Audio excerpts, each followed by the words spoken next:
Welcome to another episode of the Pennock Knockdown, a podcast where we unpack key strategies and tactics for digital marketing leaders. I'm joined today with Bellamy Grindl. Bellamy, welcome to the show. Thanks for having me. I'm excited to be here. Yeah, so Bellamy, you are the principal and founder of Retailytics. It's a boutique consulting firm that specializes in retail operations. I'd love to hear how you got to this position in your career. Yeah, definitely. So I've been in retail my entire career, mostly worked on the brand side and for multi-vendor retailers.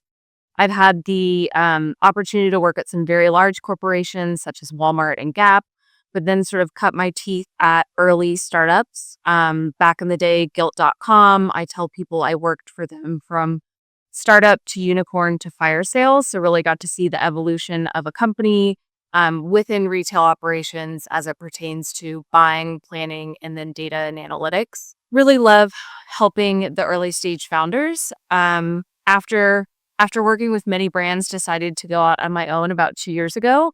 So right now I support mostly Shopify native brands in high SKU count, doing anything from buying, planning, data frameworks, and then lightweight operations. Great. I feel like there's a huge need, especially within the emerging brand community that doesn't have room to bring on a resource like this in full-time capacity. Definitely. Awesome. So when you think about those brands you're helping, it sounds like mainly in the apparel and probably like beauty sectors where there is a high SKU count. So I feel like there's a lot of innovation in the space. There's been a lot of companies, Shopify plugins, SaaS, that are enabling the small business to grow more effectively. So there are a couple tools in my tool belt that I like to use. One for data management is Airtable. It's a very lightweight solution, but you can do a lot of automations with it. You can also build entire data flows between teams. So I usually work very closely with finance as it relates to financial planning, but then also marketing and being able to support marketing launches with inventory. So having that visibility across functions is very key. And then also just marrying the data to the visuals because we work in a product industry and people want to see the data. There's a lot that is missed when you just have an Excel pivot of looking at top sellers.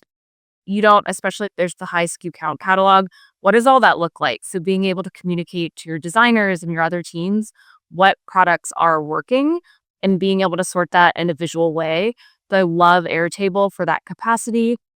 And it's usually an upgrade from Excel or Google Sheets where you're being able to work especially when there's a lot more cooks in the kitchen managing different things. Another thing that I really like, which is slightly out of my wheelhouse, but I brought them on with several clients, is called Because. It is a conversion rate optimization tool.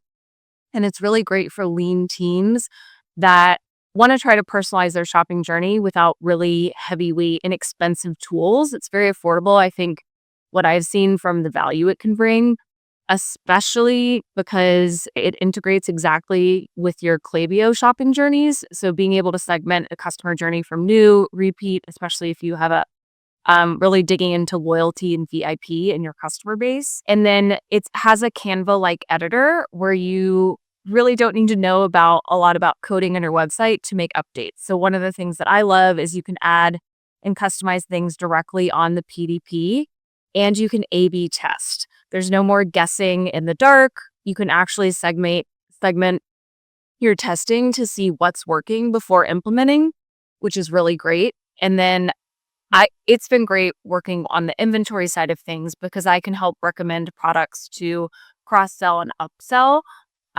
throughout those different customer journeys as well. Well, I'm a little embarrassed to say I haven't heard of Because, but I have made a bold highlight of it in my notes here because I'm excited to check it out. So thank you for sharing that. Super happy to hear about your love for Airtable. We use it a lot here at the agency too. And I don't think I've heard of another boutique consulting firm using Airtable at any type of deep capacity. So really exciting to hear. Yeah. Awesome. So we move into helping helping brands and marketers learn from you being on the show today, Bellamy. And so the first question I have related to marketing strategies is just kind of understanding the role you've played in some successful campaigns around marketing or strategies around marketing that have worked really well. So I think one of the things that people often don't think about is marketing and inventory together. So obviously, think about this as a customer experience. You see something being marketed to you, you're retargeted, you go to the website, you want to buy it, you have intent to buy, and then that item is out of stock. That is a poor customer experience. And you and I are both consumers, and I'm sure we've experienced that before. So, really making sure that your inventory strategy supports your marketing strategy. At larger companies, when I worked with in Gap and Walmart, really they marry all those teams together in integrated business planning. And so you're making sure that your inventory supports your marketing, as well as your supply plan. So within smaller companies, usually those teams are incredibly isolated and they're not talking to one another. So if you have a big marketing promotion, especially when it comes to like Q4 and holiday planning, are you thinking about the upside and how that will impact your inventory and your turn? Do you have enough inventory to support that? Do you have way too much inventory? I definitely say, especially with new launches, new brands, you want to err on the side of caution because for companies that are under 10 million, if you're not planning your inventory correctly, it can severely impact your cash flow, eat up your cash flow so you can't invest it elsewhere. So you need to be cautious about inventory. I think I went to a conference recently and the head of True Classic said inventory is the fastest way to kill your brand if you don't have a fast cash to conversion cycle. And I think everyone I've met in my field who is an inventory planner, we're usually very cautious. You want to plan for upside, but you want to make sure that you are using and investing those dollars wisely. I love it. So we are working primarily as an agency at Pennock with those earlier stage brands. And sometimes like breaking down the walls and getting people to talk to other departments is hard for the founder to like really even understand why that's important and how that can help with things like, SEO or a paid media strategy. As a consultant, like how are you coming in and speaking to why this is important? Because you're basically building the framework for them to think differently. Right. And I think, I mean, it really comes down to, if you're looking at your meta performance and wherever else you're running ads, that is driving people to your site and they want to convert probably to buy the product they're seeing. So even if an ad is bringing people to the site, you need to make sure that item is in stock. I think it's important to have the marketing team have them visually see like what's in stock on a weekly basis or just have a weekly check-in over Slack to be like, we want to run this strategy. These are the visuals we want to use. Do we have in stock of that? Or is it coming in stock soon? And then I also think communication around, especially when you have a larger SKU count, what SKUs are inactive versus active. Another thing that companies really don't do until they understand that it's eating up their cash flow is discontinuing items. A lot of what I do is assortment rationalization, which is really just a fancy way of saying like looking at your current assortment, what's performing well, what's not. If it's not hitting a certain sales velocity, is it worth investing in further? Especially when you're dealing with minimum order quantities. If you're selling 1 unit a week and your minimum order quantity is 100, that's 2 years of supply. So you need to really start thinking in that lens of how much you're holding because you're going to spend that on long-term storage costs. And like I said, it just eats into your cash flow where otherwise you could use that money elsewhere. Yes, I love it. My wheels are really turning because I don't get to talk to experts like you that often. So you're giving me a whole new view on how to think through even our approach with brands.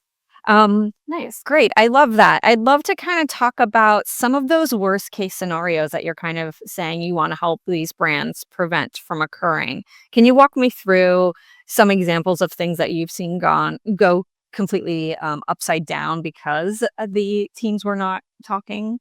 Yes. So more often than not, people hire me when they have a problem, which usually means they've ordered way too much inventory. They need to think about how they're offloading it, or they can't keep things in stock. And I always tell people that is a symptom of the problem. You really need to fix the process that sets all of that up. So it really comes down to what process you're putting in place for buying, planning. And then for me, it always comes back to data. I've started getting more into data frameworks and data setup with my clients in the past year, because realizing that that is the first step in order to effectively buy and plan. You need to make sure your data makes sense. So a lot of that comes down to normalization, making sure your data is clean. There's a lot of attributing that goes into play. When you think about attribution, I feel like people automatically think marketing, but there is a lot of attribution to be done at the style level. So you can pull data in a way to see what's driving your business. If you're breaking it down into long sleeve turtleneck versus purple as a color family or green as a color family, you need to understand those different slices and dices of the data in order to really dig in and find where those opportunities and potential obstacles may be. It seems like I'm getting a little glossy-eyed talking to you, because when you talk about data that way, it just seems so complex and time-consuming and maybe even hard to tell a story from. Well, yeah, walk me through like the journey again of making brands and people comfortable with the investment and the process. So let's just say Shopify doesn't do you any favors. They have done an update recently, which does make pulling some of the data a little bit easier, but there's everything from item setup to making sure your data is clean in how you're setting up an item, from color, however you're saying the color or the size, and being able to break that down. If you were overselling in size small, but you didn't know that, how would you be able to fix your future buys in order to right size your size to stock ratio? That just means you're selling the same amount in smalls that you own. That means your sales and your stock are balanced. So it can be a lot, and that's why I do recommend the Airtable. It does take some maintenance. It definitely does take a dedicated owner and able to manage these databases. But one of the exciting things that I'm looking into, and I don't have anything to recommend quite yet, but in some of the past conferences I've been to, looking into AI and SaaS solutions that can help you manage these platforms. Because another thing that's interesting, and I'm curious if you have any tools that have worked on the marketing side, but how are you marrying the merchant speak to the customer speak? So for example, if I had this on a website, it would be categorized as green long sleeve cardigan, but maybe the customer is coming to the site and saying they want a lightweight sweater for the beach. So there's definitely a disconnect between the internal reporting speak and the customer reporting speak, and how are you marrying the two? And there's a couple platforms I've looked into, I guess interviewed so far, are mostly geared at enterprise, but trying to find ones that are more geared toward the sub $10 million brand to help them find that lift, one for SEO optimization, but then also internal reporting. Yeah, that's really interesting to think about, because when we come in to do SEO, we're usually utilizing SEO tools and search data to then say, okay, we know your product name is green long sleeve cardigan.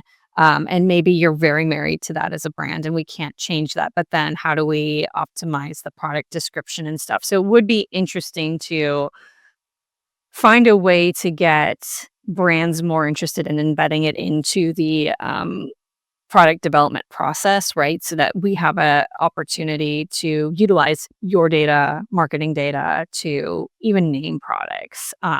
So that's interesting. We haven't been using a tool that does just that. So maybe offline you can share, or if you know the name of them now, you can share the one that's more geared to early stage brands. Yeah, I'll definitely keep you posted. Perfect.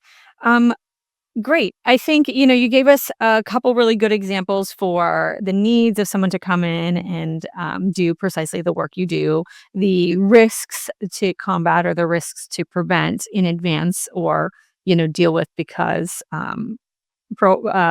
after the fact, because it's already occurred. Are there any other things related to best practices or things to watch out for that you would want to leave with brands today? The two things that I probably do most often for everyone is assortment optimization. So looking at the velocity at which things are selling, I feel like brands a lot of times will launch a product and then launch it in 20 colors. That 20th color may not be productive as your first color. So really looking at what is worth the investment from an inventory perspective. And then also just markdowns. I think a lot of brands, especially when they're thinking about brand integrity, are scared of marking down. But if you want to move through product and free up that cash flow for future newness, I think it's very important to do. I'd say both inventory and returns are not a problem until they are a major problem. So those are two things that I always, even if they're not a problem now, if you have plans to scale and double down, what is your backup strategy if things work, and how can you optimize the website to decrease those returns overall? What are you hearing from your, camp around just real-time products, development, product, manufacturing, and just kind of the idea of consumers wanting to work with brands, shop with brands that are producing less waste?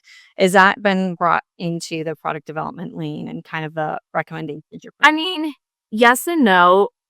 Brands that understand it and can work with smaller minimums, I think, have a leg up or looking to produce domestically. The problem is with so many brands that they do have minimum order quantities. So to work with that vendor that has that fabric that is a good partner, sometimes you need to do those higher minimums. But I will say, especially if you're bringing out a lot of newness and you're not sort of an evergreen core brand, it's really important to build that vendor relationship in order to see if they will work with you. So for example, if your minimum's 500, but you're continuing to place orders on a consistent basis, maybe they can get you down to 350. So definitely nurture those relationships so you can help each other grow. Love that. Great. You're in the lane of kind of understanding what brands are looking for and how you can augment your services and really even the way you show up to meet their needs in a stronger manner. And you've already talked about how much data you're pouring into the process, et cetera. But the overarching question is, since you've gone off on your own with Retailytics in the last 2 years, have you observed any trends or changes in the way brands are considering you versus maybe other solutions to get someone to do the work similar to you? The past 2 years have been interesting, mostly just because from a macroeconomic point of view, the teams are very lean. So I'd say where I initially thought I'd be supporting pretty small businesses, I have been supporting fairly large businesses because I am helping support their internal teams, which happen to be quite lean. I think also just the point of view on fractional, I think, has also changed a little bit in the past 2 years as more people are becoming familiar with it, realizing it's an option. I'd say when I was still working full-time in-house, most people thought they could only had the budget to hire a junior team member. But with the fractional point of view, you can get someone that has a little bit more experience, bring them on part-time. And I think that's been, for me personally, I've learned so much in the past 2 years that I feel like I'm now so much more valuable to my clients because while I have worked for startups and seen businesses grow, it's basically like I've accelerated that 40 times in the past 2 years. And I'm more in tune with the market, what's changing, what's driving brands, macroeconomic changes. And I feel like I can give all of that value back to my brands. That's interesting because I feel like the gap you fill is so unique that the idea of hiring a junior employee who probably isn't going to get trained in-house because there isn't someone in-house doing it today, which is why they're hiring the junior employee.